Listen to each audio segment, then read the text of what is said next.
All right, another episode of the Square and Compass podcast. Uh, Happy to have Worship Brother Kemble back. Happy to have Brother Mantica back, or not back. It's the first time on the podcast, but to be back in Lexington, I should say, to be back in Kentucky, to talk. We'll talk about a lot of different things, but the main reason we're here is to talk about the Rubicon Masonic Society's 11th annual festive board and the Classic Masonic Authors of the 20th Century Conference. That's taking place August 18th to 19th, 2023. Festive board is the August 18th, and then the conference is the 19th.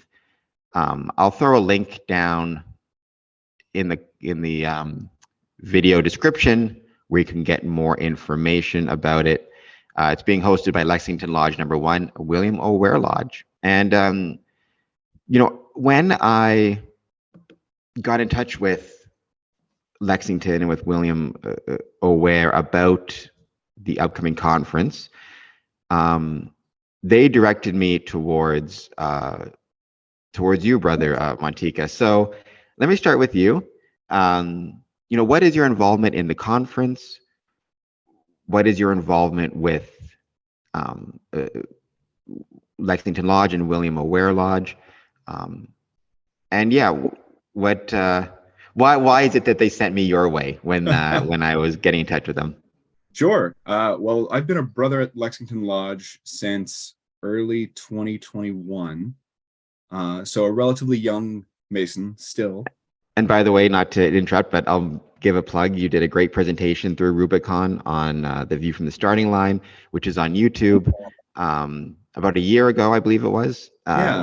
So yeah, check that out also if anybody is watching this and wants to get another Masonic perspective. It's a great talk and a great presentation. Thank you so much. Thank you. Yeah, that talk was inspired by an article that I was asked to write and submit about my perspective as an entered apprentice in 2022.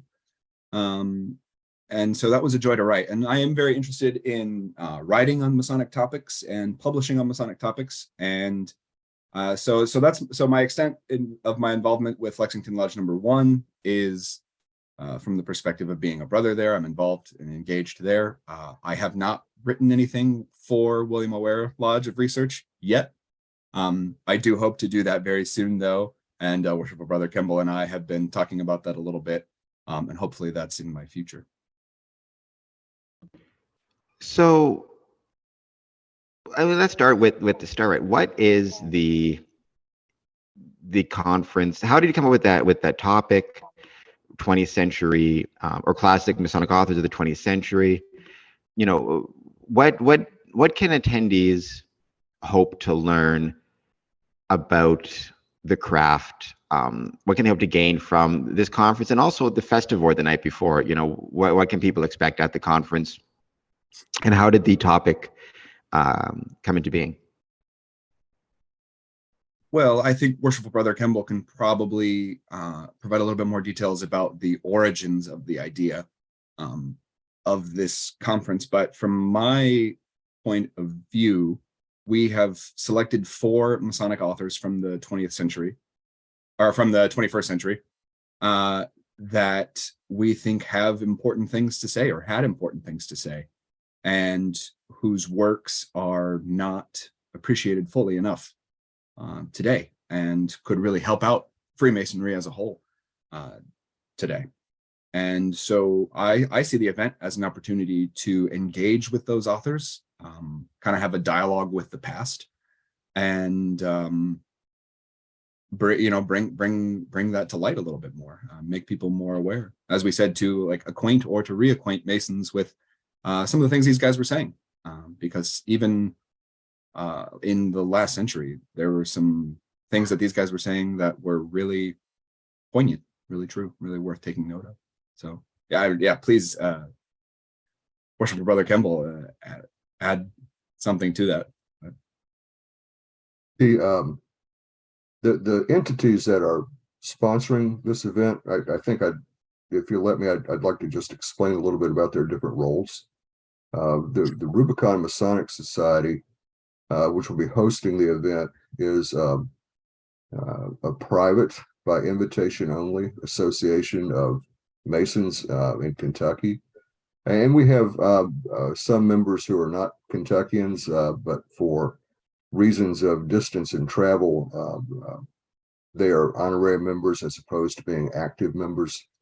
So it is not a chartered body. It is just an organization, a group, if you will, of men who are interested in the non-casual practice of Freemasonry.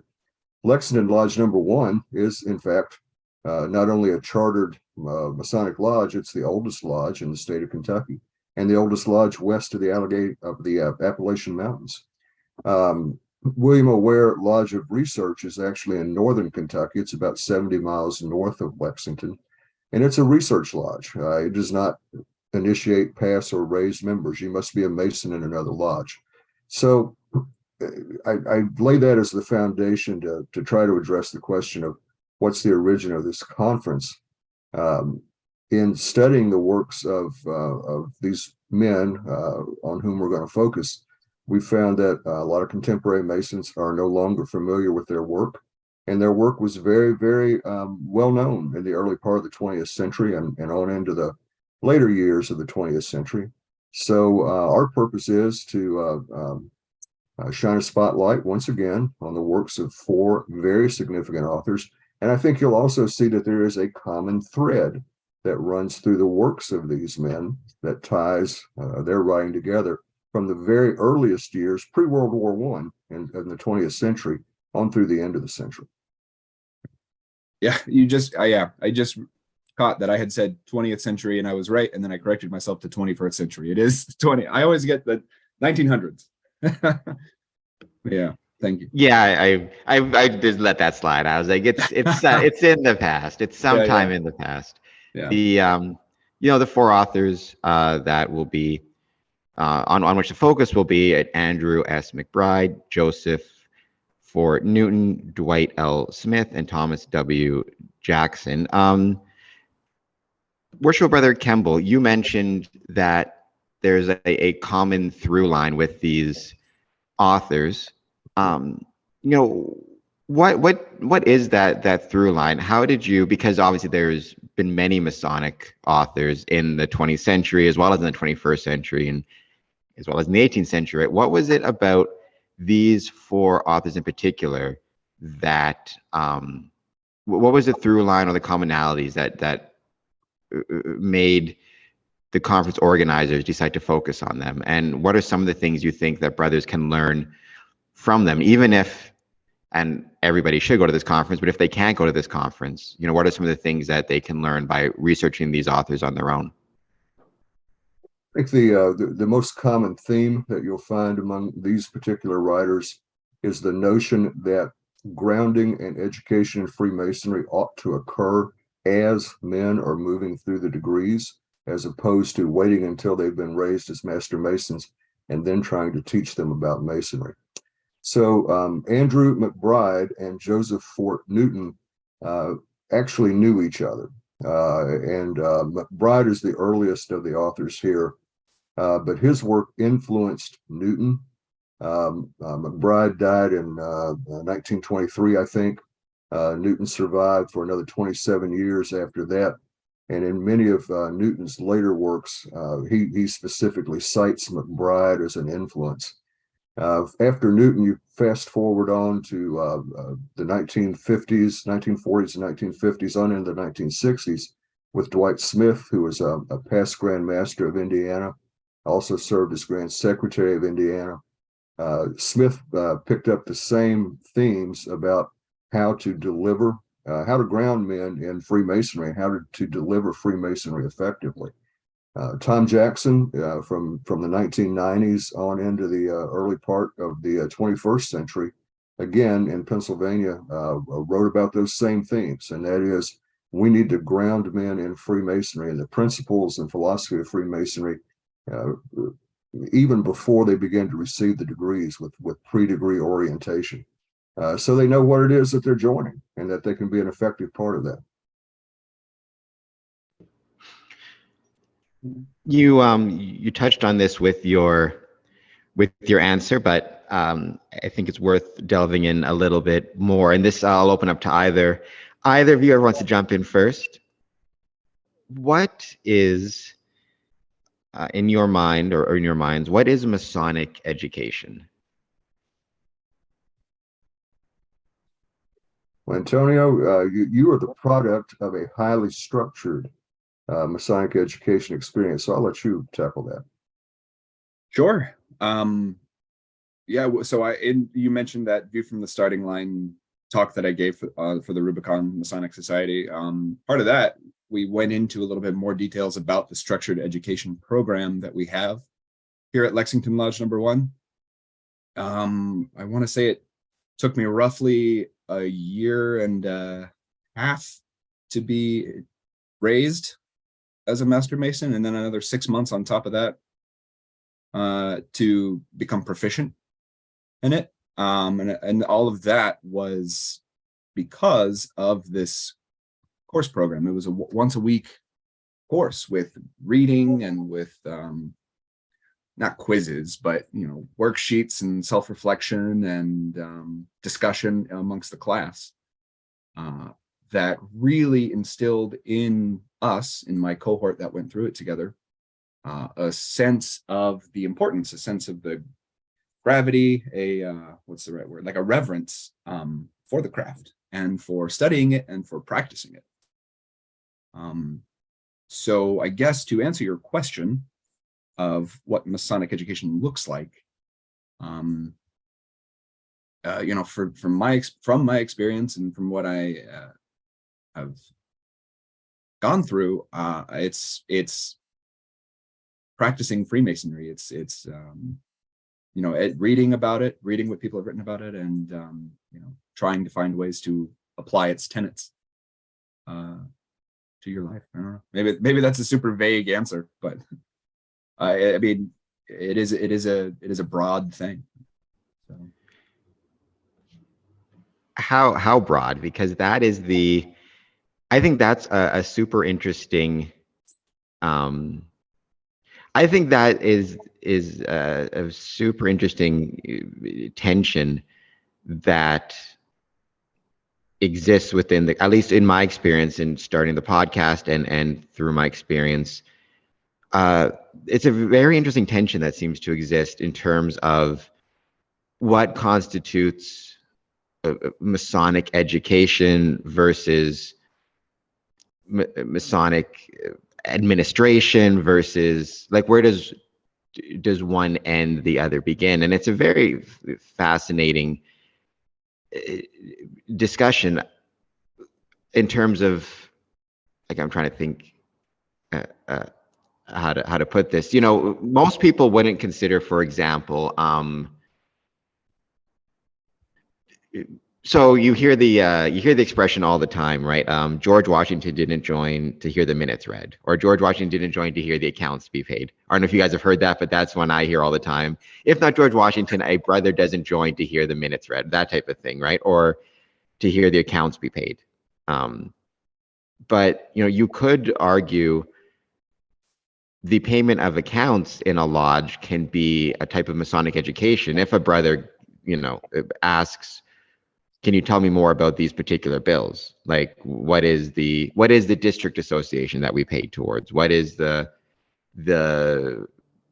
these building expenses? What are they? And things of that nature, versus the more esoteric side of education versus the more general knowledge.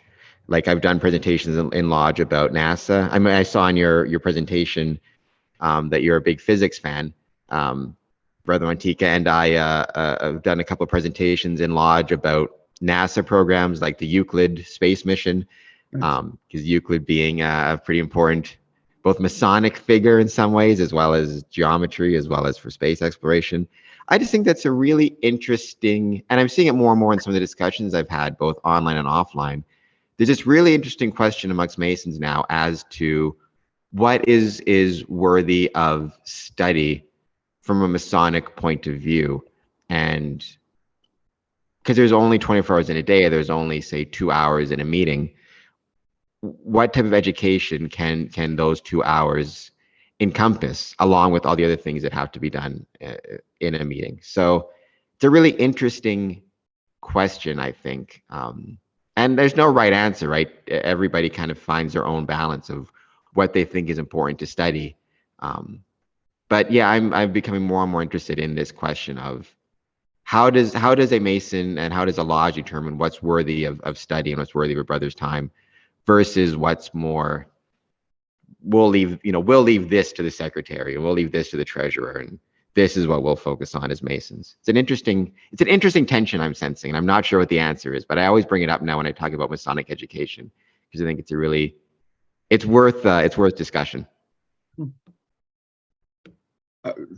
Sure. I think, I mean, it's interesting to point out learning about the administrative side of Freemasonry as a route, as a means of Masonic education. I haven't really thought about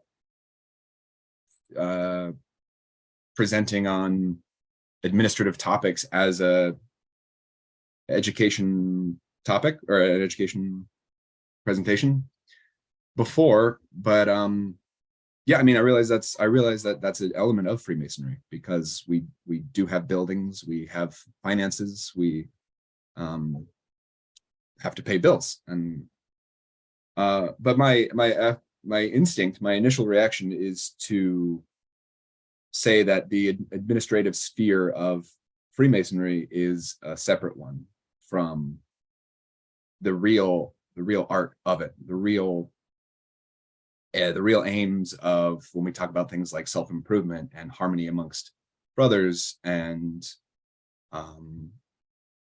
taking what you've learned from Freemasonry into your daily life and spreading that with everyone who has a claim to your own kindness and what you've learned and how you've grown as a Freemason. Worship Brother Kemble, I don't know if you want to talk and add on to what was being said regarding the administrative side versus the administrative side of the craft versus the educational side. Where does one start, the other end? Where do they what's the Venn diagram kind of between the two, and how do you balance that in a lodge? I lean toward attempting to streamline the administrative side of our meetings, particularly of our stated meetings. I approach it from the question of what's the business of the Masonic Lodge? And in my opinion, the answer to that question is the business of the Masonic Lodge is the exploration of Freemasonry. That's what brings us together. I mean, that's what we came together to do, to explore Freemasonry in some way. And I think that exploration of Freemasonry takes us off in many different directions. But at the end of the day, what we have in a Masonic Lodge that you can't find anyplace else is Freemasonry. That's our product. That's our brand. And I think some of the issues with which we grapple have stemmed from the fact that we've strayed away from the exploration of Freemasonry, and we're doing other things. And those things you can find anywhere, but you can only find Freemasonry in the Masonic Lodge. So that's the place and the time to explore Freemasonry.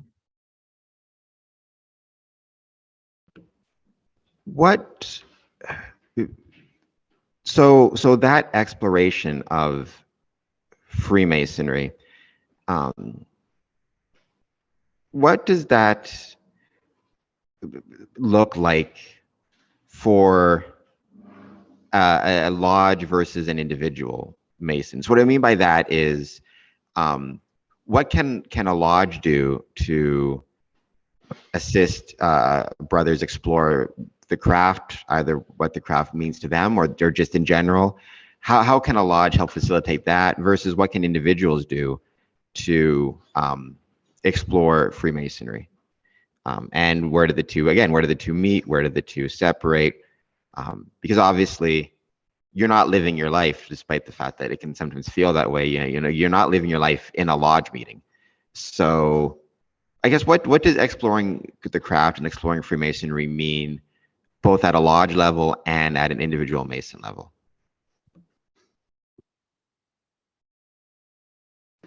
Well, I think I would first of all say that a lodge corporately has to decide what aspects of Freemasonry it is that they want to explore. What are the levels of interest in a particular lodge? It may be that a lodge decides that we're going to spend a year exploring. We're going to break down the various degrees of Freemasonry. We're going to go through each degree and have an exploration of those degrees. Once you get past that, it's really going to be the individual interest. I'm sorry, that's probably the sum of the individual interests of the members of the lodge. But however you construct your educational program, I would think that you would be making available, just as this conference is going to call attention to the works of Andrew McBride, Joseph Fort Newton, Dwight Smith, and Tom Jackson. As you're moving through your educational program, you're going to be citing the works of other Masons, and then the individual Mason is free to explore on his own those particular writers or ideas. I mean, and that goes to, oh, sorry, Brother Mantica, do you have something to add?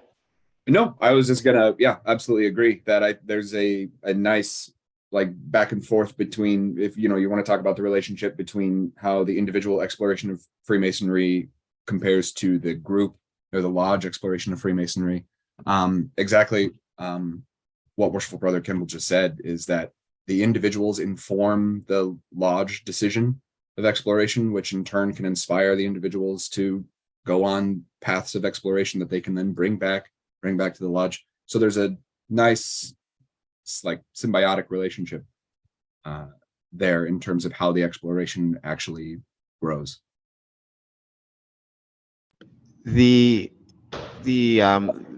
speaking of the exploration of it, right, and not even from a lodge perspective per se, but from the building perspective, I mean, I don't know if you guys would know, I don't know if there's ever been any studies done on this or any surveys, but maybe just anecdotally based on your experiences, the upcoming conference is Masonic Authors of the 20th Century, right? How many buildings, Masonic buildings, have you been to that actually have a library or a dedicated space with Masonic research materials, whether they be these authors in particular or just Masonic resources in general? I mean, we have one here at the Windsor Masonic Temple. It's organized by or kept up by Worship Brother Jason Deirdre. But in your experiences, what have you seen from your travels and visiting other temples? Yeah, I mean, I'll say, so I guess one thing I'll say is, having a great big beautiful library is a nice thing, and I love the library that we have at Lexington Lodge No. 1. But I recently went to a smaller lodge that had no library, but they had an education session still, where the worshipful master, all he did was read an essay that someone had written about the meaning of the cable toe, and he just stood there and said, for our education tonight, I'm just going to read this paper. And he read it, and the brothers of the lodge were happy, I guess, with the education, the way that was performed. So I don't know if this is the line of thought that you're trying to get at here, but I guess you don't need to have the big, beautiful library and access to all the research materials in order to have good education being done or good exploration of Freemasonry being done at a lodge. And that would be my opinion. Worship Brother Kemble, in your experiences, what have you seen in terms of visiting buildings and whether they have a library or even a space set aside for research materials and Masonic resources?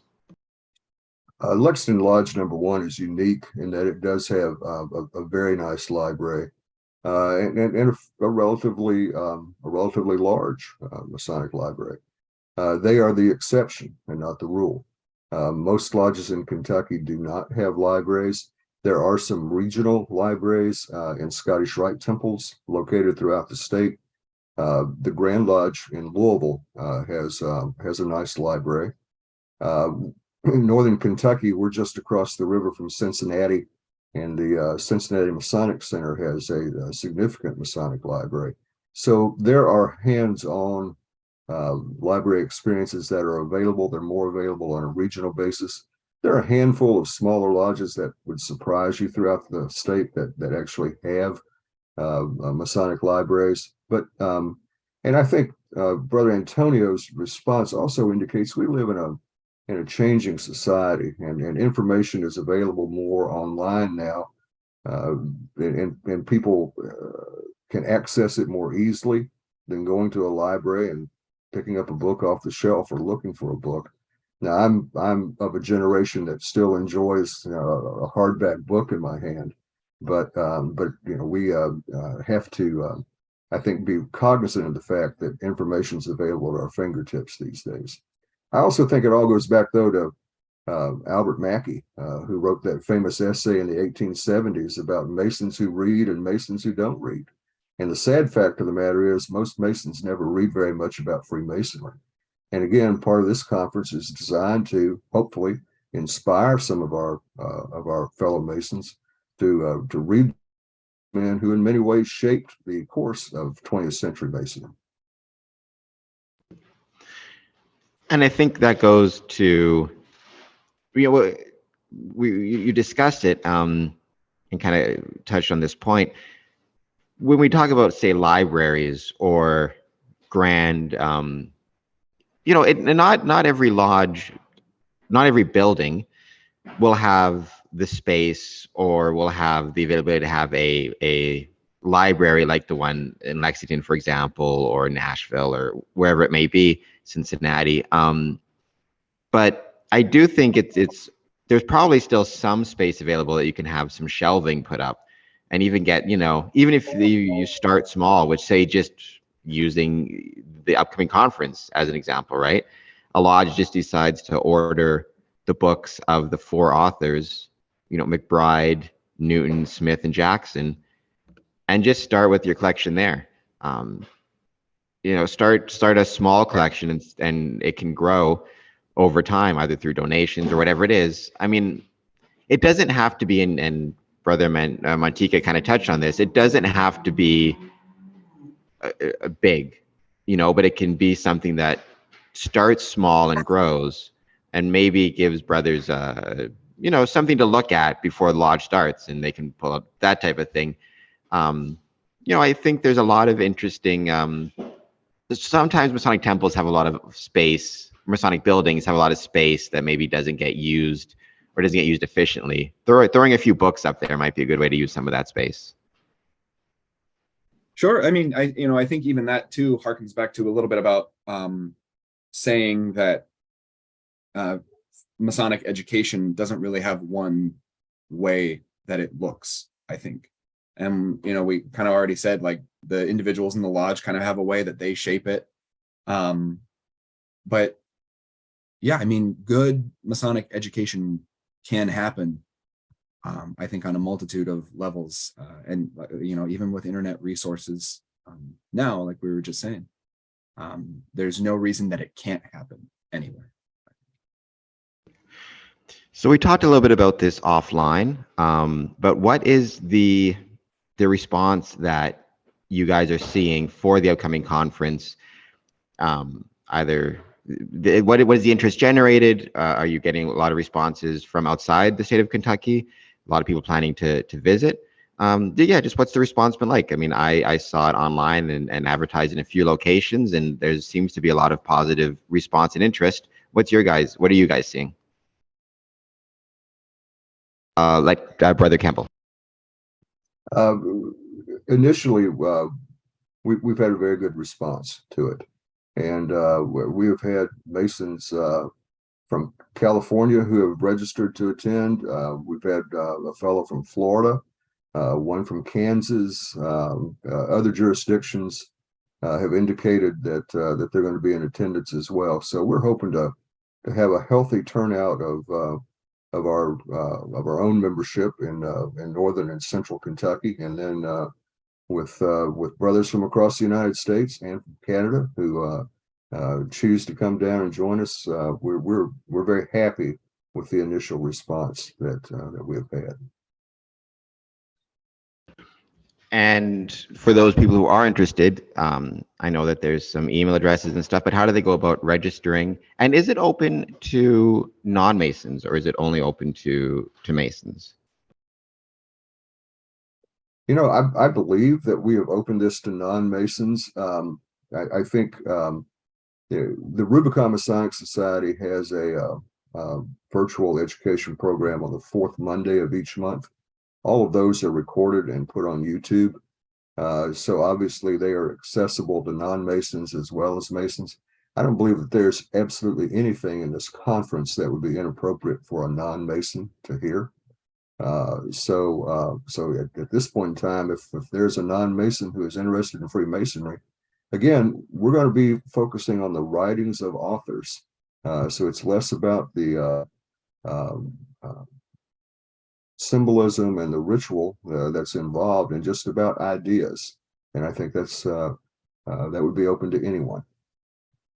And a similar situation for the festive board too, or? I would have to think that perhaps restrict the festive board to Masons only. Yeah. Well, that brings up the super interesting other question, right? Of which I think we're struggling with in Freemasonry right now. What is the public side of the craft? What is the private side of the craft? Where does one start, the other stop? I mean, no group, I think, has more struggled with the question of what is the public side of it, what is the private side of it, where does the one start, the other end? I mean, it seems to me that the idea that we're like a secret society is definitely a modern invention, much more so. Because I mean, if you look at some of my research I've done, it's just my own local area, but in discussing with other brothers, it was common in the 50s and it was common in the 40s and the 50s for the names of the officers in a lodge to be published in the local newspaper, along with their pictures, right? Congratulations, brother so-and-so, on being elected worship master. And meeting announcements were advertised in the newspaper or on the radio station, right? Just a reminder. Now, that was at a time when 10% of the adult male population were Freemasons. So it was in North America. So it was, and then you had, Order of Women Freemasons and that group, from 1908 in England, coming into Canada in 54. But the question of what the question, I think the question's always been there of what do we share, what do we not share, and so just that is just this discussion, right? The festive board is a Masonic event, the conference is a public event.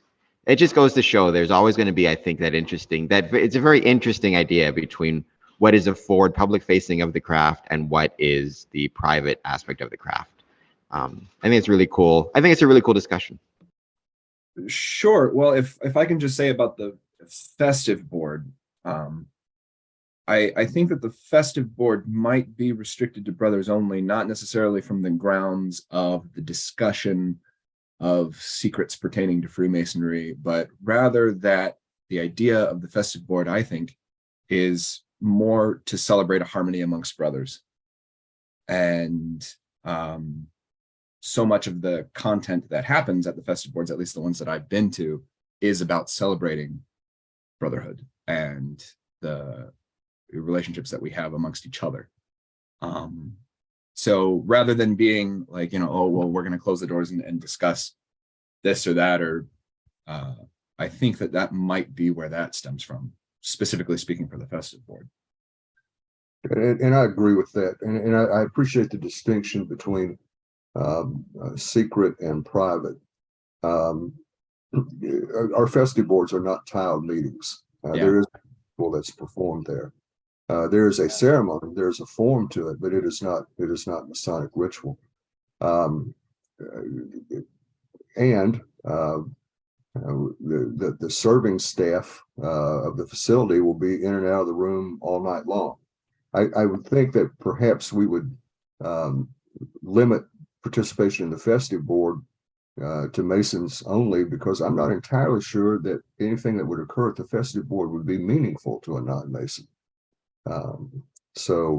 Whereas I can see a distinction that in the conference, it's more academically oriented. Yeah, no, I do. Well, first, I'm happy you pointed out, and I think that there's definitely a important distinction between the idea of something that is private and something that is secret. I think Freemasons far too often confuse those two words and use them interchangeably when they shouldn't be. I bring it up just purely as to, I've been working a lot on the For the Next 100 Years project, which has been finding grants for the Windsor Masonic Temple and then promoting that through Square and Compass Promotions to encourage other Masonic buildings and even heritage buildings in general to look at some of these grants and some of these things. And when you're doing that, you realize just how important at least Masonic buildings are and how relevant Masonic buildings are to the communities in which they're located and the lodges, right? Not only for Masons, but for the whole community.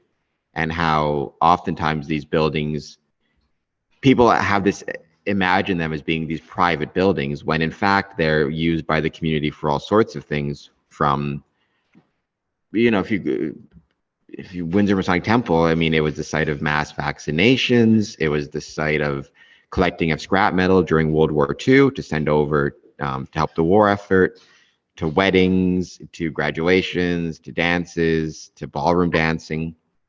So many people have memories in and of our Masonic buildings that have nothing to do with quote unquote Freemasonry, but rather, and so, our buildings, some buildings depends on the management and all the rest of it. It can try to be private, but as a rule, I think a lot of Masonic buildings, the Masonic buildings represent the most public facing aspect of our craft.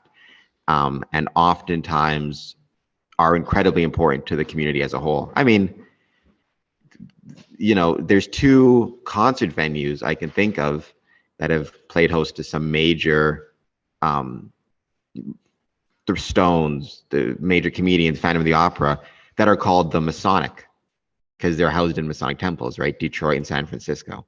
So I just really like that idea. And I think bringing up the public versus private side of the upcoming conference just goes to illustrate that, right? That yes, there's private elements of the craft, but there's also public elements of the craft, including this conference on 20th century Masonic authors that people who aren't Masons will still find relevant to them. So even if you're not a Mason and you're watching this, don't think there won't be anything there for you of interest, because believe me, it will be interesting. If you're like history, if you're interested in the history of not just Masonry, but fraternities, or the history of just community groups and organizations and ritual, check out this conference. It'll be well worth it. I mean, what, start with Brother Kemble. Like, from your experience, I brought up what I've seen. If your experience in, say, Lexington, Kentucky, the connection between the Lexington Lodge, the Masonic building, and the community, what's that been like historically? What is it like now? Is the building used by the community? Is there a connection between the two? Just what's that relationship like? Actually, I am not a member of Lexington Lodge 1. Brother Antonio is, so that might be a better question for him, and I will let him address that. Oh, you're muted. Yes, thank you. Yeah, I was. So as you asked that, I was just pulling up my map of the 6 different sites that we have that have housed Lexington Lodge No. 1 since the 1780s, 1790s. So we have moved around in our history. our current lodge building is typically not one that is available to the public. Actually, I think that it is housed as a voting station when elections are ongoing. But to my knowledge, that's the furthest extent of public engagement that our building or facilities make. Now, I mean, so there. I'm sorry. So yeah, well, so I know that, though, I have seen lodges where the first 2 floors of the building are rented out in public spaces, and as you said, there are lodges where people hold weddings and all kinds of other engagement with the community. And yeah, I mean, if you have the facilities for that, if that's something that your lodge is willing to do, that is absolutely an option for Masons. But just as you say, speaking from the Lexington Lodge No. 1 experience, our current building is relatively private, relatively speaking. Well, I always bring up the I can't think of the name of the song now. Copperhead Road by whoever the singer was who sang Copperhead Road. Is it Bon Jovi? Yeah. No, you're from country boys down there. You should know Steve Earl. Steve Jones? Earle. Yeah. Steve There we Earle. go. Yeah. Right, Copperhead Road. He mentions in the song that his grandfather bought his first car at a Masonic lodge because it was the location of location of police auctions at the time, right? Because in a lot of small towns in America and in Canada, in the again 50s and up, the Masonic, especially the 50s, 20s or the 50s, say, the Masonic building was kind of it was a community center, and it was a place where you could expect regular community events to be happening, even, place where you purchase your first car type thing. So I always thought that was a cool thing. Yeah, that's definitely a regular occurrence. I was just saying that, it's not our current experience at Lexington. So I know I talked about the excitement or the response you got for the upcoming conference, but I did want to just quickly touch on the type of responses that you're seeing for your and again, Brother Kemble, Brother Mantica, either can take this for the Rubicon's education. You mentioned it's the fourth Monday of every month. What has the response been like that? What are you seeing on YouTube? What are you seeing from brothers, who are expressing an interest? What has the response been like to that education? I'll answer that as my clock chimes in the background. We have around 50 or so men who regularly attend the fourth Monday virtual meetings, and that average actually depends on who our speaker is.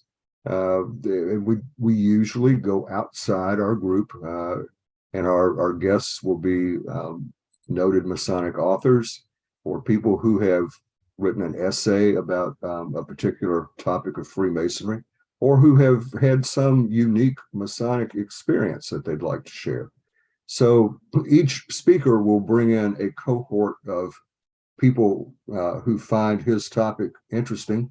And then we've got, our usual 30, 40 or so of regular attendees. So each one generally has an audience, a live audience of about 50 plus. And then on our YouTube channel, which is its own YouTube under the Rubicon Masonic Society, we actually have the ability to measure the number of views and the amount of time that our videos are watched, and it's actually become fairly popular.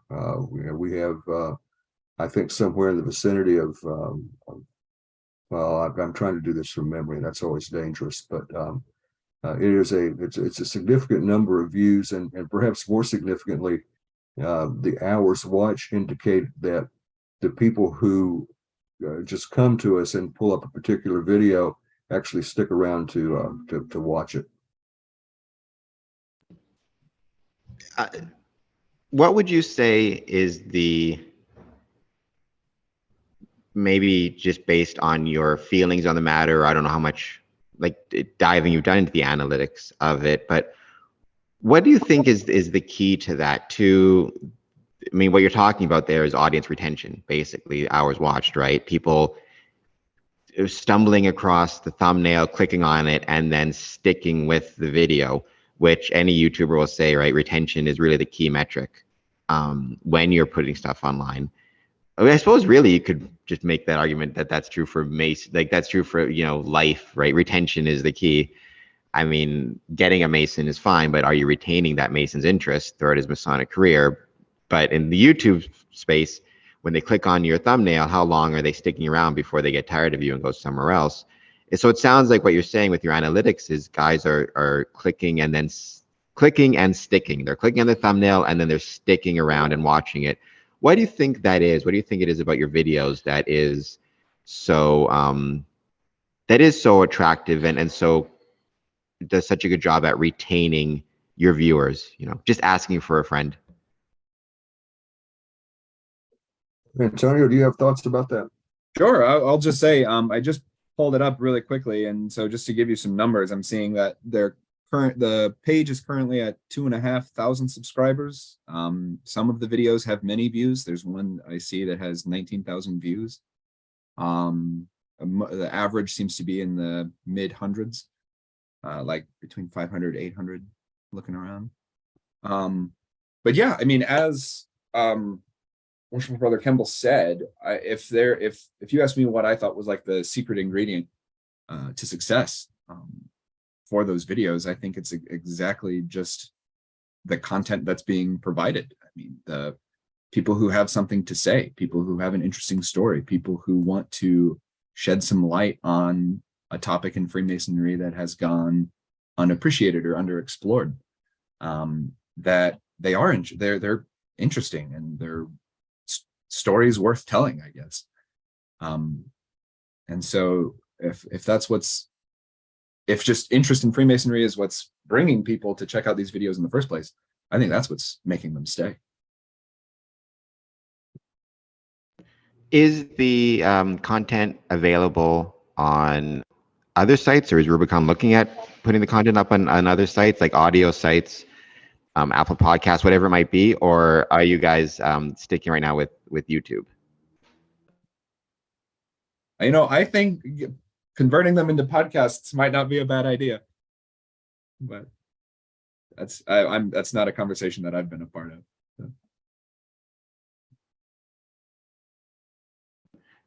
So right now, just YouTube for the moment, though perhaps in future it might be on some other sites.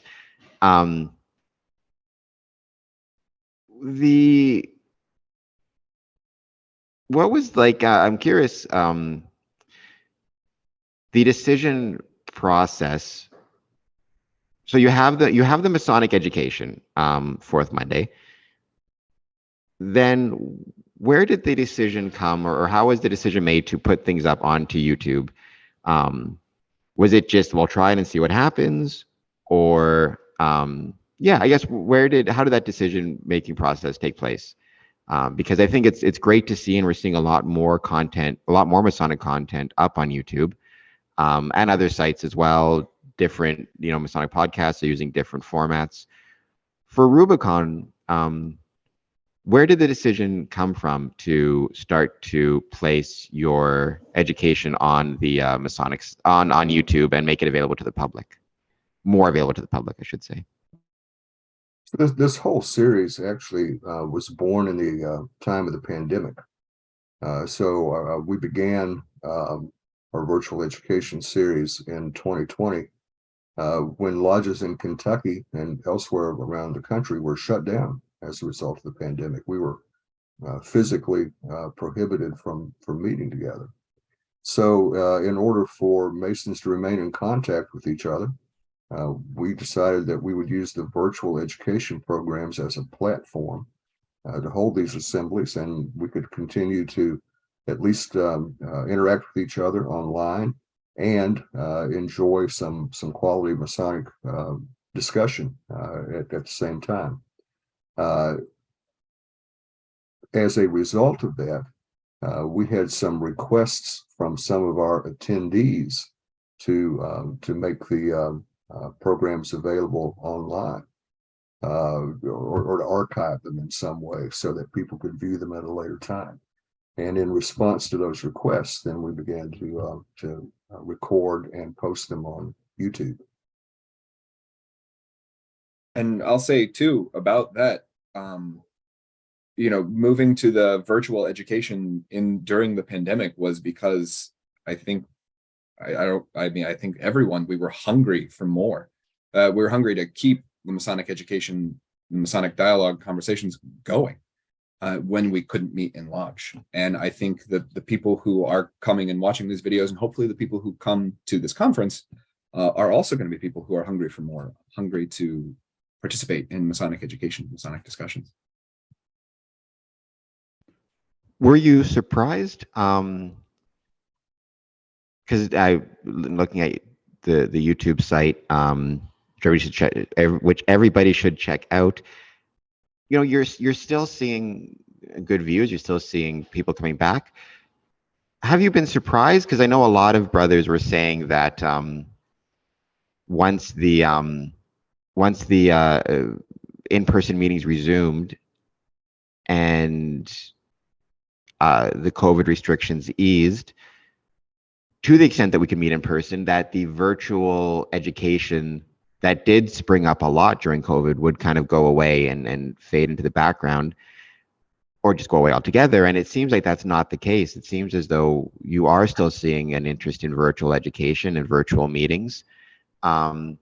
So were you surprised to see that interest continue throughout the interest continue as the in-person meetings resumed?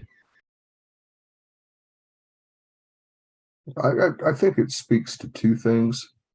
The first is probably the most obvious, and that is by conducting virtual education programs, distance becomes a non-factor. So we can unite men who would not be able to physically be present at the same place through the means of virtual technology. The second thing that I think it illustrates is the fact that even though we are meeting again in person, there is not a surplus or an abundance of quality education that's being offered in our lodges. And if you're looking for quality education, we are one of the better resources that are available for that. Brother Antonio, I don't know if you have anything you want to add to that. Feel free.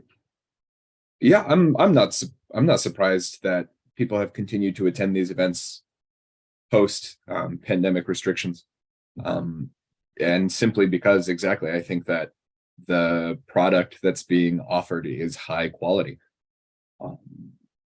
and that every month when the new ones come out, I'm always excited to see them. I'm always interested to see what the topic is going to be, and I always come away from them feeling like, oh wow, and thinking about it, oh, that's really interesting. So yeah, one of the subjects of the conference that we're going to hold is a fellow by the name of Dwight Smith, who was a past Grand Master of Indiana, 1945 to 1946, and then after that served about another 30 years or so as Grand Secretary. But in 1963, Dwight Smith wrote a book called "Whither Are We Traveling?" And included in that book is, and I'm paraphrasing at this point, he basically said, if you list all the things that are troubling Freemasonry, the prescription to that is quite simple: it's practice Freemasonry.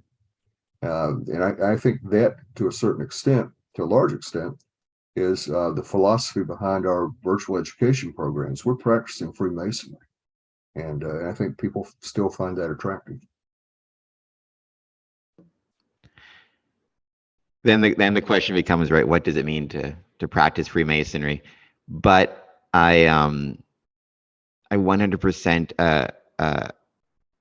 I 100% agree with you that there's definitely a hunger out there for Masonic education and brothers want to be able to take part in Masonic education kind of at their own schedule. So that's the beautiful thing about YouTube. That's the beautiful thing about interviews like this. A brother can listen to it in a car on the way to work or wherever it might be, right? It gives them a chance to take part and learn something about the craft as their schedule permits. So I think that's a great thing. And yeah, I also am not surprised to see the continued interest in virtual education, even past even as COVID restrictions ease or are eliminated, and knock on wood, it stays that way. So yeah, I will leave the information on the comment, or I will leave the information in the description to this video. But just one more time, if you guys want to throw out, if a brother is interested in taking part in either the festive board or the conference, or if just somebody from the general public is interested in taking part in the conference, who do they get in touch with? What are the tickets? All that housekeeping stuff, because there's still a little bit of time. We're still a couple months from August, but time goes quick. So now's the time to register and book and everything like that. I'll let Brother Kemble, if you want to take that one. So if you want to register for the conference, including the festive board, the best place to do that is on the website of the Rubicon Masonic Society. You can Google Rubicon Masonic Society or just go to rubiconmasonicsociety.com, and that will take you directly to a page where you can register for that. There are rooms that will be available at the Lexington Hilton. There's also a link on the registration site to reserve a room as well. One day of the event is $100. Both days, and it's your choice of either day. But if you choose to go to both days, it's $150, so it's very affordable.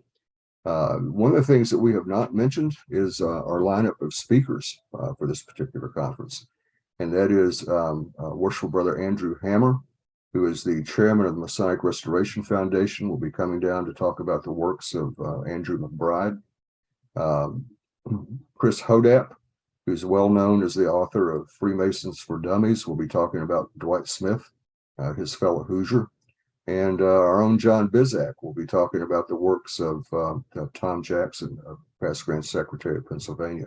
So we have an impressive lineup of speakers that will be there. So we think that the conference is a good value. Again, you can register for it on the website of the Rubicon Masonic Society, and registration is open now. So I would encourage anyone with an interest to please go to that website and enroll now. Brother Antonio, you might want to describe Spindletop Hall if you'd like to do that, and talk about where the festive board will be held. And while Antonio is preparing his answer, I will tell you that he is going to be the keynote speaker at our festive board, and will also be serving as the moderator for the conference on Saturday as well.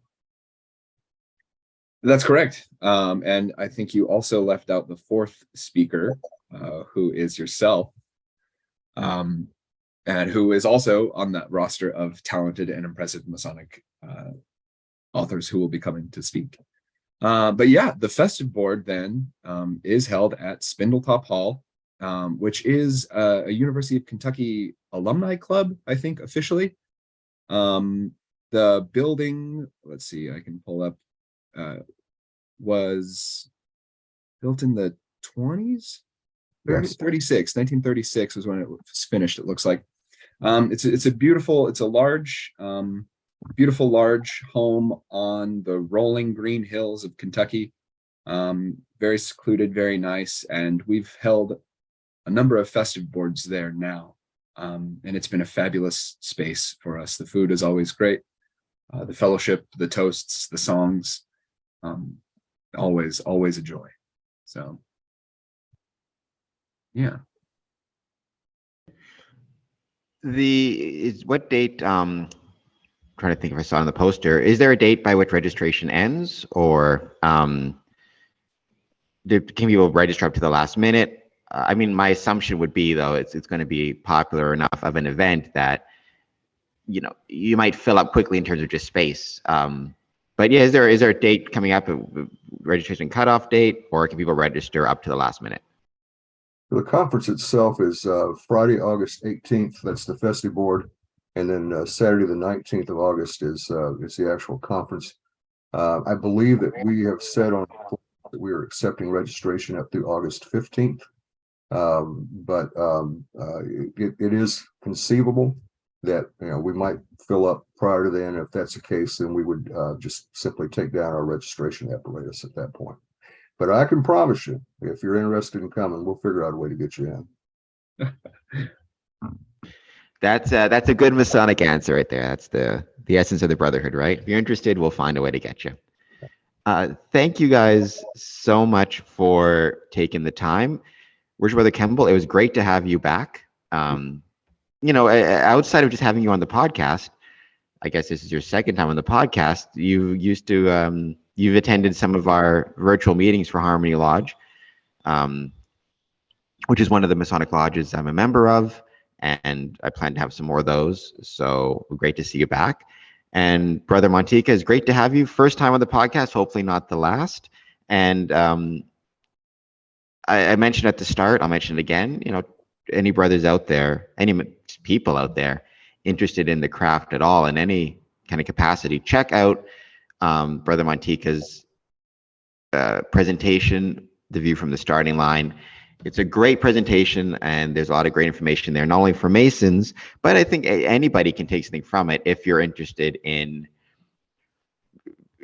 trying, and if you're interested in starting something that's going to require some time and effort, and some of the advice given therein, because that's really what it is, right, with Freemasonry, right? If you're joining the craft, you're at the starting line, and it's going to take some time and effort to get to where you want to be.